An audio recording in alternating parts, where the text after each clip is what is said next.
আসছে জাতীয় নির্বাচনে বড় ফ্যাক্টর সংখ্যালঘু ভোটার। অন্তত ৩০ থেকে ৫০টি আসনে জয় পরাজয়ে বড় ভূমিকা রাখতে পারে এই জনগোষ্ঠী। বিগত সময়ে তাদের সংখ্যাগরিষ্ঠের সমর্থন আওয়ামী লীগের দিকে থাকলেও এবার পরিস্থিতি ভিন্ন। ভোটাররা বলছেন দলটির অতীত কর্মকাণ্ডে হতাশ তারা। এবার কারো অন্ধ আনুগত্য নয়, ভেবেচিন্তেই ভোট দেবেন তারা।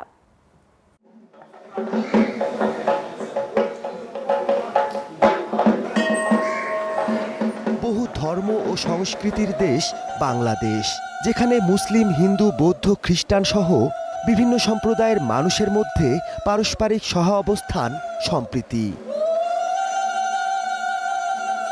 তথ্য বলছে দেশের মোট জনসংখ্যার প্রায় 10% সংখ্যালঘু সম্প্রদায়ের মানুষ। ভোটার সংখ্যা 1 কোটিরও বেশি। নির্বাচন সামনে রেখে বরাবরের মতো এবারও তাই আলোচনায় এই সম্প্রদায়ের ভোট। অতীত নির্বাচনগুলোর ফলাফল বিশ্লেষণ বলছে দেশের অন্তত ৩০ থেকে ৫০টি সংসদীয় আসনে জয় পরাজয় ঠিক করে দেবে সংখ্যালঘুর ভোট।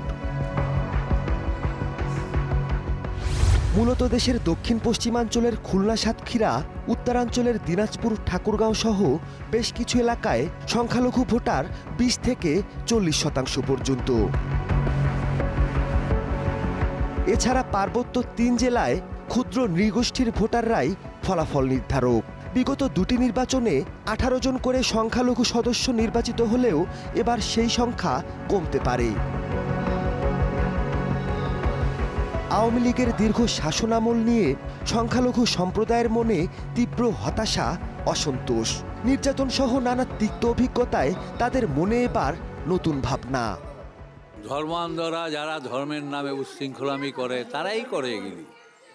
কি কারণে হয় বলাটা বড় মুশকিল, কারণ এগুলি বড় গভীরের জিনিস। সেই সরকারের সময়ও হিন্দুরা বিভিন্নভাবে নির্যাতিত হয়েছে, কিন্তু এটা হয়তো মিডিয়াতে আসে না। সবাই মিলেমিশে থাকুক, হিন্দু ধর্ম, মুসলিম ধর্ম, আমরা ধর্ম ধার্যার আনন্দ সবার। সকলেই চাই দেশে শান্তি হোক, গণতান্ত্রিক সরকার, নির্বাচিত সরকার প্রতিষ্ঠিত হোক। মানুষে মানুষে সুসম্পর্ক থাকলেও বিভিন্ন রাজনৈতিক বিরোধ কিংবা ইস্যু তৈরির হাতিয়ার হিসেবে টার্গেট করা হয়েছে সংখ্যালঘু সম্প্রদায়।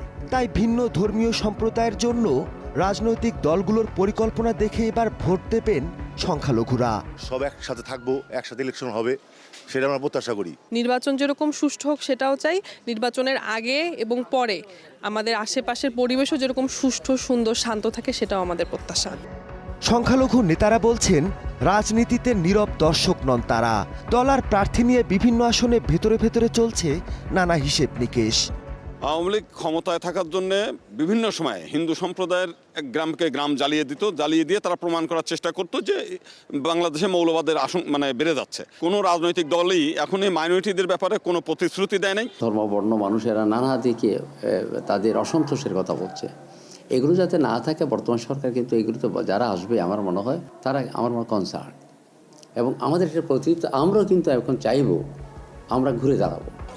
নির্বাচনের আগে নানা ঘটনা তাদের মনে এক ধরনের ভীতি তৈরি করেছে। এসব ঘটনা সুষ্ঠু নির্বাচনী পরিবেশকেও বাধাগ্রস্ত করছে। সংখ্যালঘুর নিরাপত্তা নিশ্চিতে সরকার, নির্বাচন কমিশন এবং সব রাজনৈতিক দলকে আন্তরিক হবার পরামর্শ এই বিশ্লেষকের। জুলাই আন্দোলনের পর এখন আমাদের জাতির কাছে যে একটা সুযোগ এসেছে, এইটা কিন্তু কোনো রকমের ব্যত্যয় ঘটানো চলবে না। যদি একটা ইনসিডেন্ট হয় সেটা আমি মনে করি আইদার ষড়যন্ত্র, আর না হয় এটা অবুঝ কোনো কাণ্ড কারখানা করার লোকেরা করেছে।